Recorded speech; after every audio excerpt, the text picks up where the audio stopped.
नमस्कार, hot topic में आपका स्वागत है। मैं हूं अखिलेश शर्मा। हिंडनबर्ग की रिपोर्ट को लेकर देश की सियासत एक बार फिर गर्मा गई है। कांग्रेस और अन्य विपक्षी दलों ने सेबी प्रमुख के इस्तीफे की मांग करते हुए आरोपों की जांच संयुक्त संसदीय समिति यानी जेपीसी से कराने की मांग की है। वहीं बीजेपी ने कांग्रेस पर भारत में वित्तीय अस्थिरता पैदा करने की विदेशी ताकतों की साजिश में शामिल होने का आरोप लगाया है। बीजेपी के वरिष्ठ नेता और पूर्व कानून मंत्री रविशंकर प्रसाद ने शॉर्ट सेलर हिंडनबर्ग की रिपोर्ट की टाइमिंग पर सवाल उठाते हुए इसे भारतीय अर्थव्यवस्था को अस्थिर करने की सुनियोजित साजिश करार दिया है। एनडीटीवी से खास बातचीत में रविशंकर प्रसाद ने कहा कि कांग्रेस नरेंद्र मोदी से नफरत करते करते देश से ही नफरत करने लगी है। उनसे मैंने कुछ देर पहले बात की, आइए सुन लेते हैं। इसके पीछे क्या यह कारण लग रहा है कि एक तरह से साजिश है कि भारत की जो अर्थव्यवस्था तेजी के साथ बढ़ रही है इसको पटरी से नीचे उतारा जाए? आज मैंने अखिलेश जी धन्यवाद बहुत बड़ी प्रेस कॉन्फ्रेंस की थी।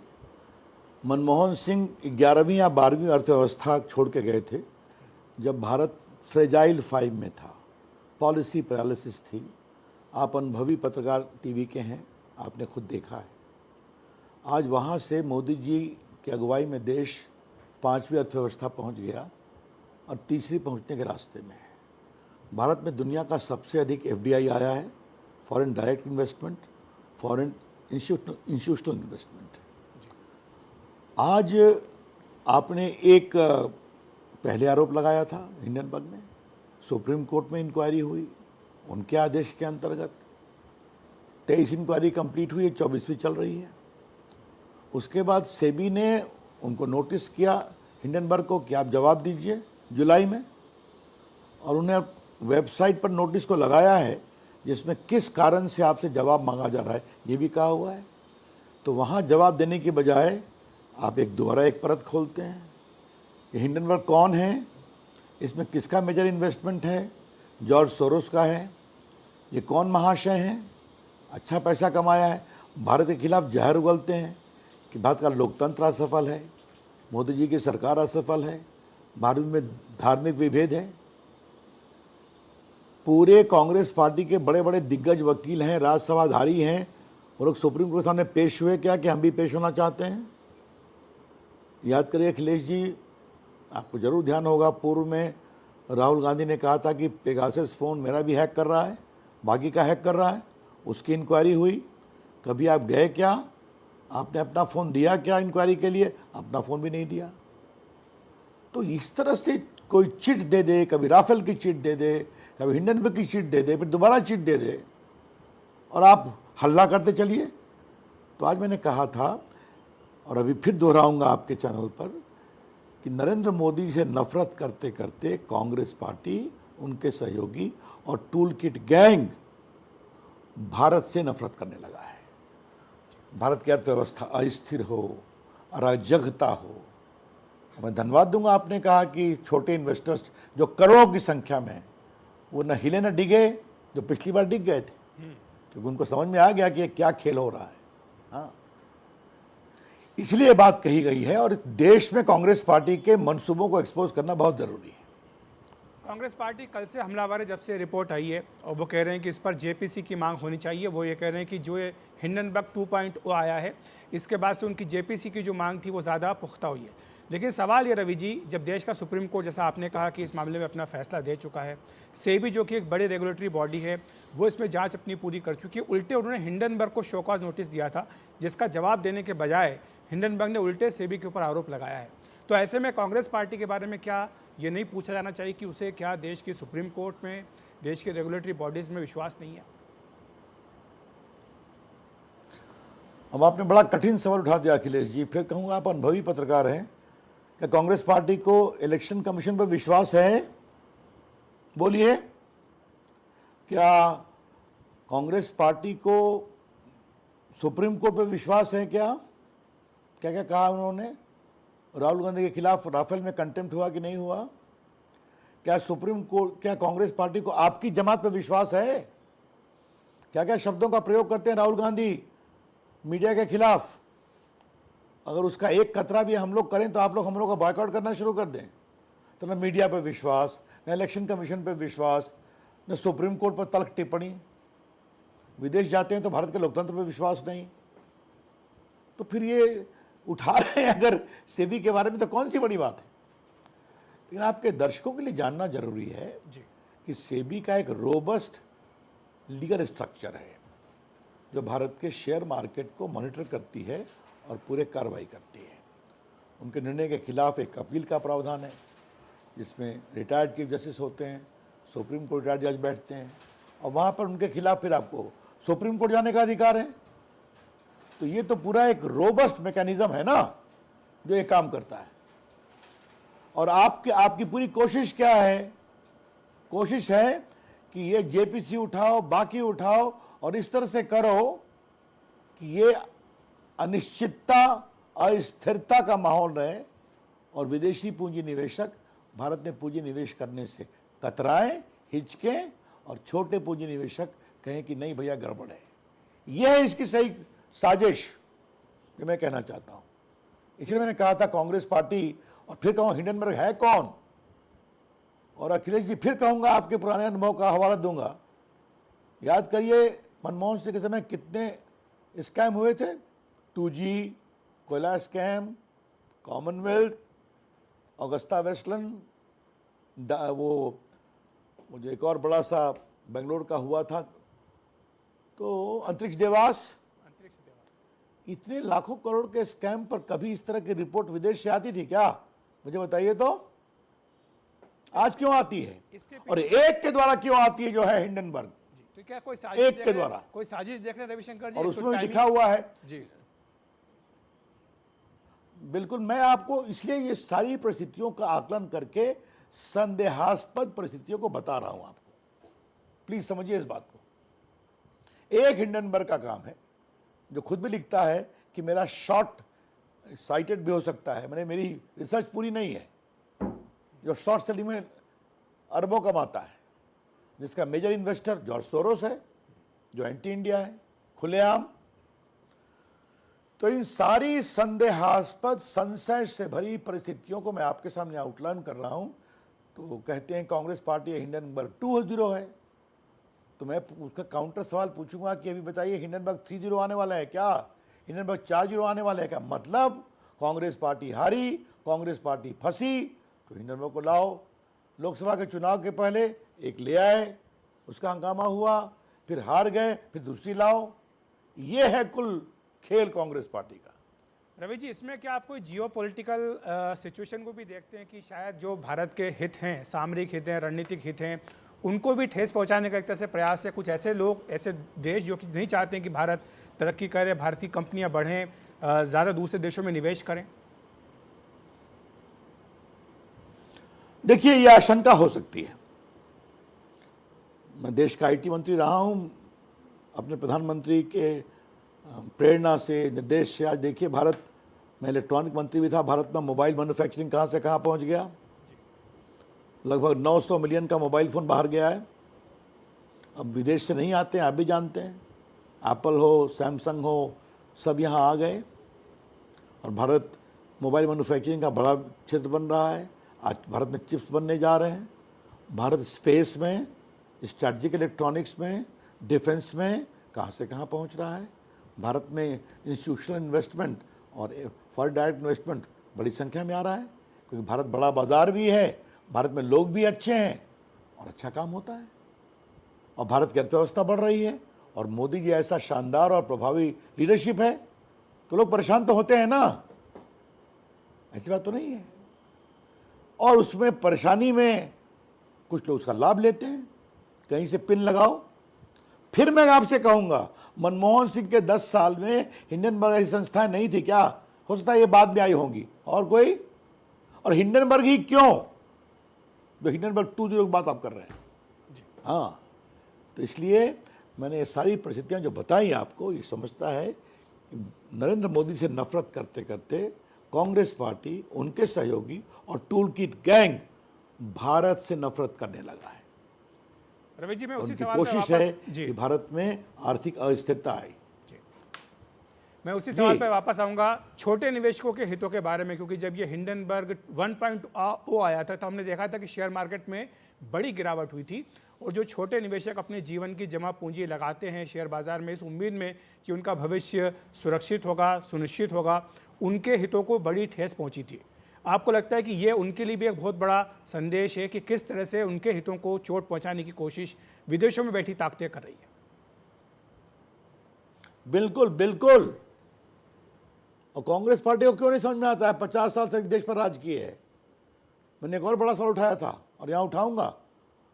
कांग्रेस पार्टी का देश को नेहरू जी के समय ले जाना चाहती है कि नरसिम्हा राव जो उनके प्रधानमंत्री थे उनको देश की इकोनॉमी को खोलना पड़ा। याद है कि नहीं आपको? 91 में डूब रहा था Bharat, balance of payment crisis थी। तो आज खुला, रेगुलेटरी ट्रांसपेरेंसी आई, पारदर्शिता आई, और आप देख रहे हैं कि क्या क्या हुआ। छोटे निवेशकों को भी अवसर मिला, हम भी कुछ कमाई करें। और मुझे एक रोचक कहानी मालूम हुई है अखिलेश जी। मैं कह रहा हूँ आपकी टीम थोड़ा वर्कआउट करे कि राहुल गांधी ने जो अपना एफिडेविट दिया था 19 में या पहले दिया था, तो मैंने सुन रहा है कि उनका स्टॉक में जो बढ़ोतरी हुई है उसका भी जिक्र है। या दिखवाइए 19 में 24 में स्टॉक की प्राइसिंग क्या हो गई। अगर ये सही है तो वो भी तो हाँ। इसके लाभार्थी हैं। ये सब तो उनके जो रिटर्न ऑफ एसेट्स है उसमें दिखाई पड़ जाएगा। मैं क्या बताऊं। जाते जाते इसलिए कृपा करके कांग्रेस पार्टी अराजकता न फैलाए, जाते जाते रवि जी और हम होने नहीं देंगे। जाते जाते का आखिरी सवाल रवि जी, आपको ये जो मांग कांग्रेस की ओर से उठाई जा रही है जेपीसी की, आपको लगता है जेपीसी या कोई और दूसरी एजेंसी इसकी जांच करे जो सभी आरोप, जो नए आरोप लगाए गए हैं? भाई जेपीसी की ईमानदार मांग है कि जेपीसी एक कवर है, हाँ? जिसके पीछे भारत की अर्थव्यवस्था को कमजोर करना है? बोलिए, यही तो खेल है ना कि यहां पूंजी निवेश मत करो, संसद इन्वेस्टिगेट कर रही है, बहुत गड़बड़ है, बहुत गड़बड़ है। ये जो बताना, गुब्बारा छोड़ना, जेपीसी कराओ, ये ठीक नहीं है। जेपीसी अखिलेश बाबू कुछ लोगों के अहम की संतुष्टि के लिए नहीं होती है। वो अपने दिनों को देखें क्या किया था देश में। आज भारत ईमानदारी से चल रहा है और भारत को चलने दें। बहुत बहुत शुक्रिया आपका रवि जी इस तमाम चर्चा के लिए, जानकारी के लिए, हमारे साथ जुड़ने के लिए धन्यवाद। धन्यवाद। और इसी मुद्दे के कई कानूनी पहलू भी हैं, क्योंकि ये मामला सुप्रीम कोर्ट भी जा चुका है, सेबी भी इसकी जांच कर रही है, और इसी पर चर्चा करने के लिए हमारे साथ पूर्व अटॉर्नी जनरल और वरिष्ठ वकील मुकुल रोहतगी भी जुड़ रहे हैं। मुकुल जी, आपका बहुत बहुत स्वागत है एनडीटीवी इंडिया पर। हिंडनबर्ग 1.0 के बाद अब हिंडनबर्ग 2.0 आई है। आपके हिसाब से इस रिपोर्ट का क्या मकसद है?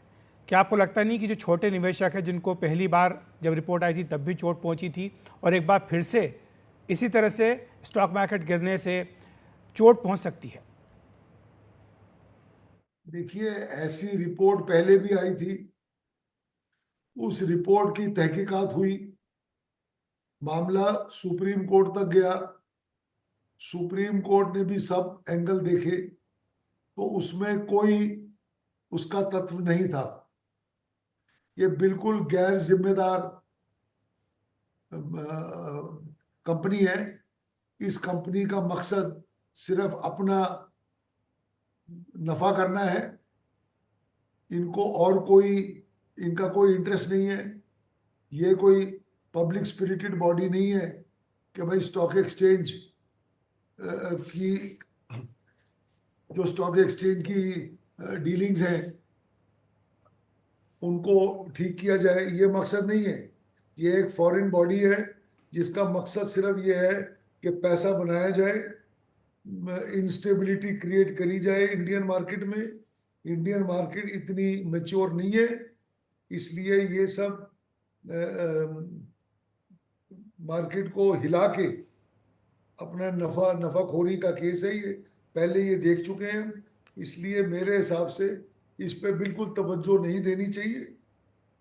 और आप देखिए, पहले भी इन्होंने एक ग्रुप को अटैक किया था, अभी भी उसी ग्रुप को अटैक कर रहे हैं, और अब इन्होंने जान के सेबी के चीफ का नाम भी घुसा दिया है कि वो नाम भी मिट्टी में मिल जाए, सो दैट उनकी कोई क्रेडिबिलिटी निकले।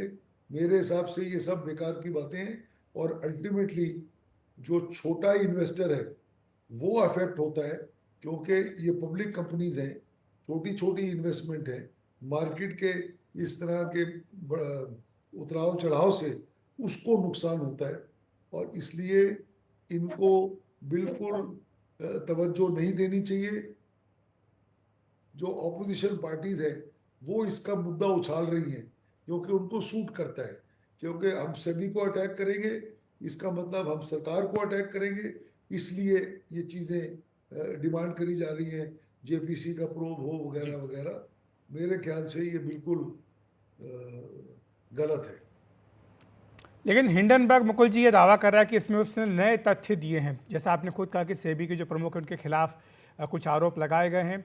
तो क्या फिर से कोई सुप्रीम कोर्ट जा सकता है कि इसमें आगे और भी जांच कराई जाए? देखिए, सुप्रीम कोर्ट जाने के लिए तो सुप्रीम कोर्ट के दरवाजे खुले हैं, बट सुप्रीम कोर्ट भी तो पहले पूछेगी कि भाई इसमें कुछ बेसिस है, कुछ उसमें मुद्दे हैं, कुछ इसमें कोई ठोस मुद्दे हैं, तब आप आइए हमारे पास। सारी दुनिया में रिपोर्टें आ रही हैं, सारी दुनिया में रिपोर्ट में लांछन लग रहे हैं लोगों के खिलाफ। इसका ये मतलब थोड़ी है कि हर चीज दोबारा तिबारा 4 बार देखी जाए। अब दूसरी तरफ से तो देखिए, जो जो कंपनी है उसका नाम भी खराब हो रहा है, सेबी के चीफ का भी नाम खराब हो रहा है। कोई बेसिस, कोई ठोस बेसिस हो तो इन्वेस्टिगेशन होनी चाहिए, कि जस्ट बिकॉज मैं आपको एक चिट्ठी लिख दूं आपके खिलाफ तो इन्वेस्टिगेशन चालू हो जाए। ये बात तो गलत है ना, बिल्कुल।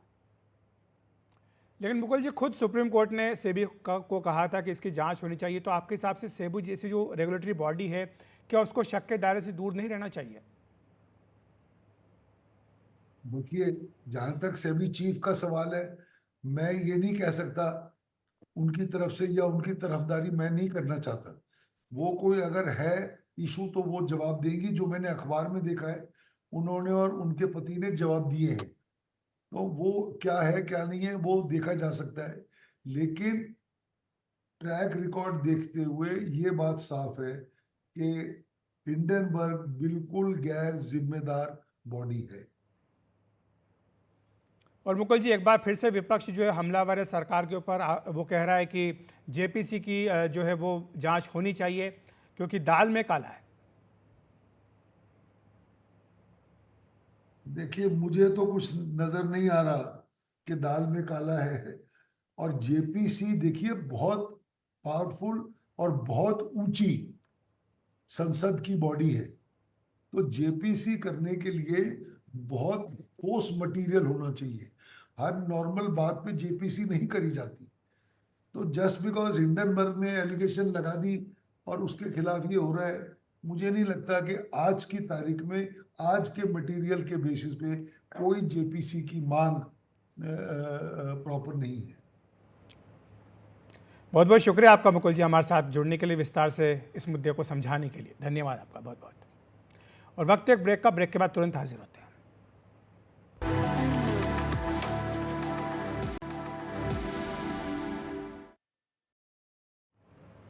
केंद्र सरकार ने शैक्षणिक संस्थानों की रैंकिंग जारी कर दी है।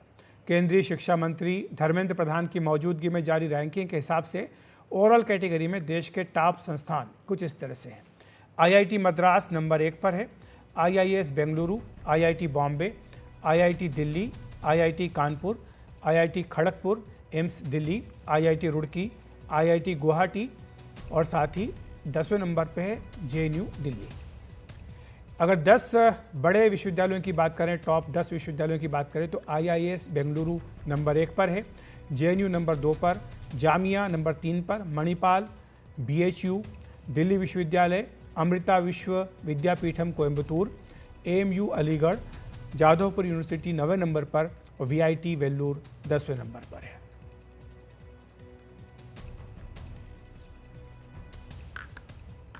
तो हॉट टॉपिक में आज इतना ही। नमस्कार।